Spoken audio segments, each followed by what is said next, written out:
Y a propósito del 1 de mayo, pues hoy el presidente Gustavo Petro, y según lo que anunció, oficializaría una nueva Asamblea Nacional Constituyente. Sin duda algo muy importante, algo que en algunos sectores, en ciertos sectores del país, pues preocupa bastante, en otros ha sido tema de discusión y polémica.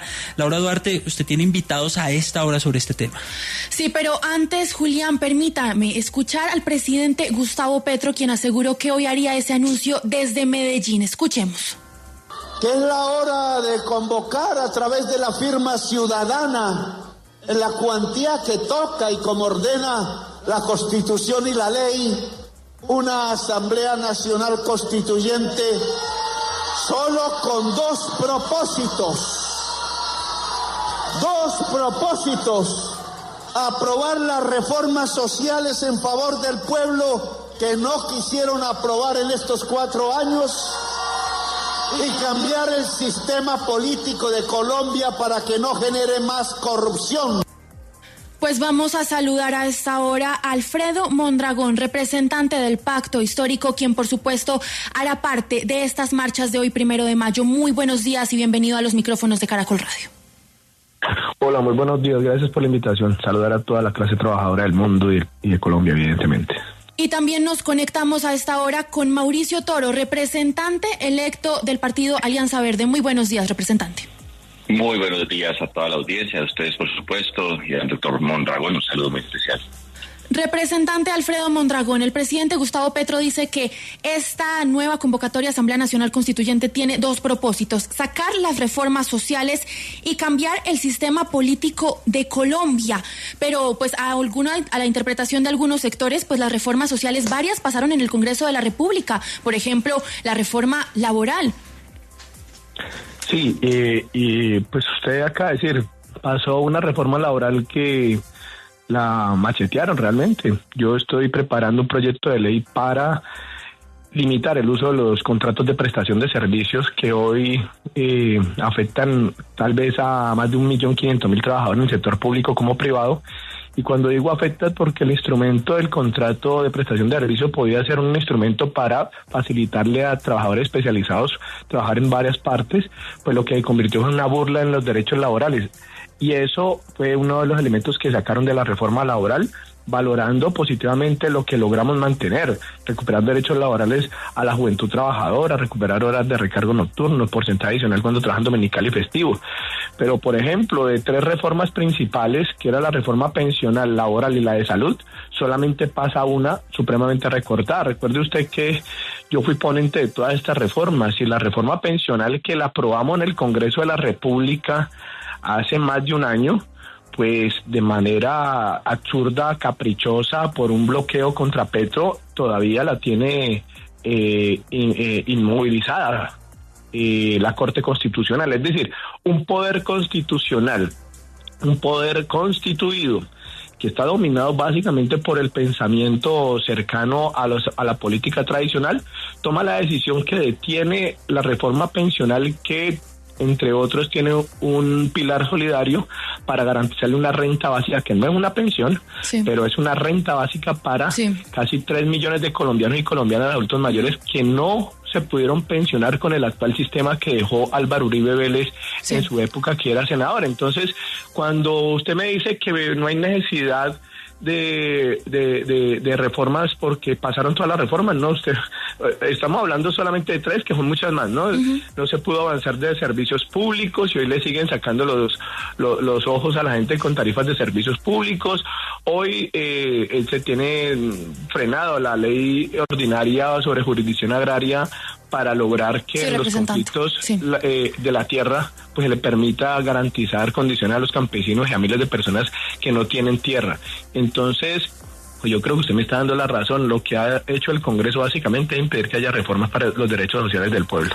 Representante Mauricio Toro, Asamblea Nacional Constituyente, ¿sí o no para sacar las reformas sociales, o debería ser la vía el Congreso de la República? Dos cosas sobre esa pregunta, Laura. Lo primero es que yo no creo que Colombia necesite una constituyente para lograr las reformas sociales o mejorar su sistema político. La Constitución del 91 es una de las más avanzadas de América Latina, reconoce derechos fundamentales, mecanismos de participación ciudadana, hay herramientas suficientes para transformar el país. El problema no es que falten normas en un país lleno de normas, es que no somos capaces de cumplirlas plenamente. Entonces el país no está pendiente de escribir nuevos derechos, está pendiente de que se garanticen salud, educación con calidad, acceso a la justicia, equidad territorial. Entonces todo esto ya está en la Constitución, lo que ha faltado es esa implementación, la reglamentación muchas veces, además de la falta de voluntad política. Miren, nosotros, estando yo de representante de la Cámara en 2018, logramos aprobar el Estatuto de la Oposición que contenía la Constitución y fueron 20 años en los que no se pudo, y yo creo que los mecanismos están es alrededor de que esas grandes reformas se apliquen es haciendo cumplir la Constitución actual y no dependen de una constituyente, dependen de mayorías en el Congreso, sí, de una buena gestión del Ejecutivo y de que las instituciones funcionen. Entonces pensar que cambiar el texto constitucional va a resolver problemas estructurales, pues creo que es optimista y no es cierto, porque si las leyes crearan costumbres, pues estaríamos en otro lugar del planeta. Entonces yo creo que no es necesario abrir esa caja de Pandora. Miren lo que pasó en Chile, no hay garantías de que esos derechos se amplíen, también podrían recortarse. Es que el riesgo de que eso termine pasando es muy grave, que Colombia retroceda con una derecha recalcitrante, en algunos casos fascista, en algunos casos muy peligrosa, que quiere ir contra los derechos que hoy hemos ganado después de tanta lucha con la Constitución del 91. Es un peligro, eso puede generar más incertidumbre que soluciones. Entonces yo creo en algo más simple y más difícil, que es cumplir la Constitución que ya tenemos, porque una Constitución no transforma la realidad por lo que dice, sino por lo que se hace con ella. Y cierro con esto. En segundo lugar, también tengo que decir que Colombia tiene que perderle miedo a las discusiones de las consultas, y esto, digamos que al final está pasando por el Congreso. Aquí no se está atropellando con la propuesta del presidente a nadie, no es que se esté imponiendo. Aquí lo que se está haciendo es pregúntenle a la ciudadanía. Miren, los países más desarrollados, Nueva Zelanda, Suiza, por ejemplo, 3 o 4 veces al año le preguntan a la gente qué quiere hacer, y yo no estoy en desacuerdo con que a la gente le pregunten si la quiere o no. No creo en la constituyente, no crea que sea el camino, no la apoyaría, claro, pero tampoco tengo miedo a que la gente le pregunten en la calle. Miren, no vayamos lejos, Uruguay, 11 veces al año le pregunta a la gente qué quiere hacer con sus leyes. Entonces, que le preguntan a la gente, pero que se tramite en el Congreso de la República.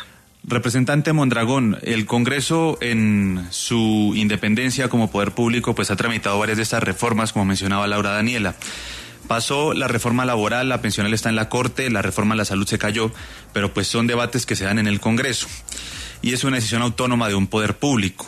¿No reconocen ustedes más bien que el problema ha sido de falta de gobierno, problemas, por ejemplo, como la falta de ejecución del presupuesto, falta de liderazgo de algunas de las cabezas en varias de las entidades? ¿No creen ustedes que el problema acá no es de constituyente, de las normas, en una constitución que es amplia, que es completa, que es robusta y producto de un consenso nacional en 1991, sino que el problema es de falta de ejecución y falta de gobierno?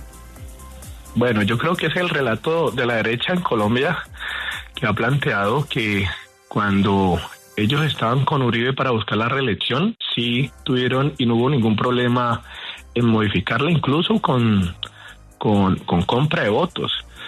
Cuando era entonces un referente de la aristocracia colombiana, Santos, entonces no hubo problema que se reeligiera.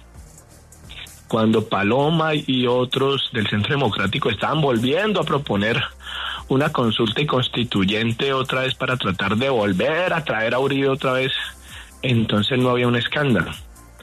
Pero cuando el presidente Petro plantea que las propuestas de reforma que presentó fueron detenidas y saboteadas por poderes constituidos como el que hay, por ejemplo, en la Corte Constitucional y en el Congreso de la República, hay todo tipo de manoseo en la interpretación para decir como que es una exageración. Pero es que recuerden que la misma Constitución permite la modificación de la Constitución. Y lo que hay que hacer es que para que no sea artificial, de espalda a la gente, pues tienen que buscar los mecanismos efectivamente de que establece la misma Constitución. Eso es lo que hay que hacer. Recuerden ustedes que Uribe no solamente modificó por allá la Constitución para su beneficio propio, ya, sino que también la modificó para quitarle la mesada 14 a los trabajadores y los docentes, y le dejó inestable a los militares. Quienes volvimos a modificar la Constitución fue este Congreso hace unos meses para que esa inestabilidad que le dejó a los militares y policías de la mesada 14 se le devolviera nuevamente de manera firme. Entonces, yo lo que creo es que el pueblo es sabio y el pueblo entenderá y estará evaluando las instituciones. Si el nuevo Congreso de la República sigue por la misma senda de plantear que el pueblo no tiene derecho a que sus impuestos, porque es con sus impuestos con los que paga la salud, que son muchísimos, y que por la vía de un mal manejo de los recursos en la salud y el robo de los recursos por vía de las EPS, que se volvieron un poder político determinante, y que entonces hay que seguirle dando plata y plata mientras que ellos dejan morir y enfermar a la gente. Yo lo que creo, sean públicas o privadas, sean intervenidas, porque es que aquí no está promoviendo un modelo de intervención. Eso es lo que existe hoy en las normas. Y entonces lo que yo creo es que la gente va a ir viendo ese ejercicio, y eso tiene que salir de un clamor popular, no puede ser de una decisión artificial de una élite, pero evidentemente que esto desata todo tipo de opiniones en todos los escenarios políticos. Entonces yo sí creo que a la gente no la pueden engañar. Imagínense, ustedes hacen la cuenta, dicen, no, pero es que vea que las reformas pasaron, y cuando le ponen a decir la de salud no pasó, y le dejaron que siguieran manejando los recursos, las EPS, sean intervenidas o no intervenidas. En un esquema, en un sistema de salud comercial, básicamente, donde la salud se convierte básicamente en una opción de negocio. Que vea, pasó la pensional, pues sí, yo la voté, yo fui ponente, y resulta que un poder constituido como la Corte Constitucional se ha atribuido la autoridad para tenerla paralizada, y simplemente porque no quiere que se aplique con el gobierno del presidente Petro, dejando sin posibilidades a millones de colombianos. Que pasó la laboral, bueno, fue la única que pudimos realmente pasar sin haber estado, digamos, ilesa, como les acabo de decir, un solo aspecto. Se negaron la posibilidad de proteger a casi 1.500.000 trabajadores en Colombia que padecen pérdida de sus derechos laborales por contratos de prestación de servicios, o por lo menos los contratos sindicales. Precisamente yo soy del Valle del Cauca, un contrato sindical que termina en agremiaciones en el hospital universitario dominado por Dilian Francisca Toro, que tiene por ejemplo, en el Isaías Duarte Cancino, 97% de los trabajadores en el Isaías Duarte Cancino tercerizados.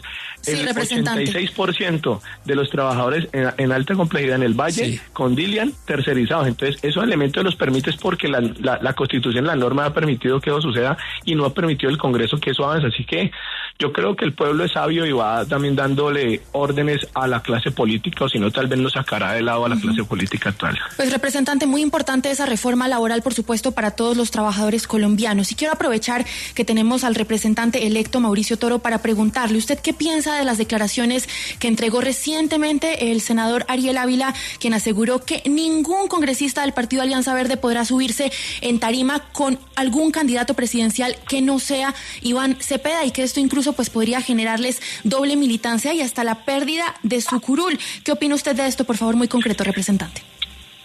Antes de eso, una cosa muy sencilla y cortica al representante Mondragón, es que decir que todo se resuelve con una constituyente es una simplificación que no responde a la realidad, porque la constituyente no ejecuta políticas públicas ni mejora la gestión del Estado, y mucho menos mejora las cosas que hay que hacer en la práctica. Lo que hace es que cambia reglas. En Colombia muchas de esas ya existen. Creo que lo que hay que hacer es un trabajo más unido desde el Congreso y respetar la institucionalidad. No creo que todo se solucione con una constituyente, porque ahí sí mismo lo dijeron, pasaron a laboral y otras leyes que demostraron que efectivamente pudieron, y también echaron para atrás algunas que otros gobiernos han trabajado, que creo, y estoy de acuerdo con eso, pues se pudo hacer por medio del Congreso sin necesidad de convocar una constituyente, porque si no vamos a tener que hacer una constituyente cada 4 años, cada que un gobierno no logre sacar una reforma. Y ahora respondo a la pregunta que haces frente a las declaraciones del senador Ávila. Yo creo que son completamente desafortunadas, además innecesarias. Yo respeto la mayoría del partido que ha tomado una decisión. Yo no digo que me atropellaron, porque yo estuve viendo cómo se hizo una votación legítima. Uno tiene que aceptar la democracia interna del partido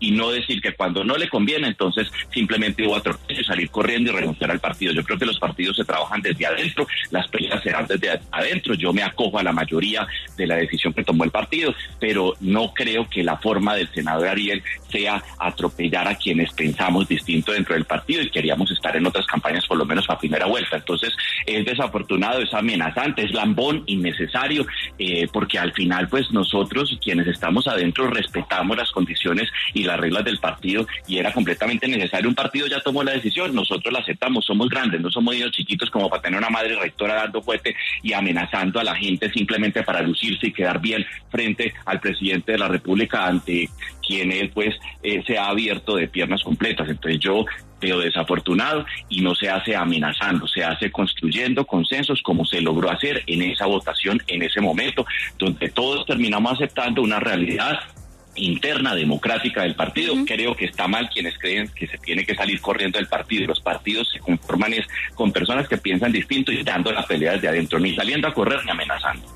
Pues ese es el debate, Julián, desde el Congreso de la República, la Asamblea Nacional Constituyente. Agradecemos a nuestros congresistas, el representante Alfredo Mondragón del Pacto Histórico y el representante electo de la Alianza Verde, Mauricio Toro. Muchas gracias a ambos.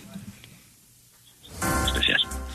7 de la mañana, 51 minutos. Este tema va a seguir dando de qué hablar. Esto, por supuesto, no es de ahora. Sigue la discusión, sigue los debates. Laura Daniela, esta semana además espera que ese tema esté dentro de la agenda y seguirá también, Julián, en el que sea el próximo gobierno nacional, porque recuerde usted además que estábamos hablando con Mauricio Toro de la Alianza Verde y se esperaba que la Alianza Verde llegara a un acuerdo con Iván Cepeda para que no convocara una Asamblea Nacional Constituyente. Finalmente, pues al parecer no se sabe qué es lo que decidirá el candidato Iván Cepeda y si esto estará entre su agenda de gobierno o finalmente terminará excluyendo este tema.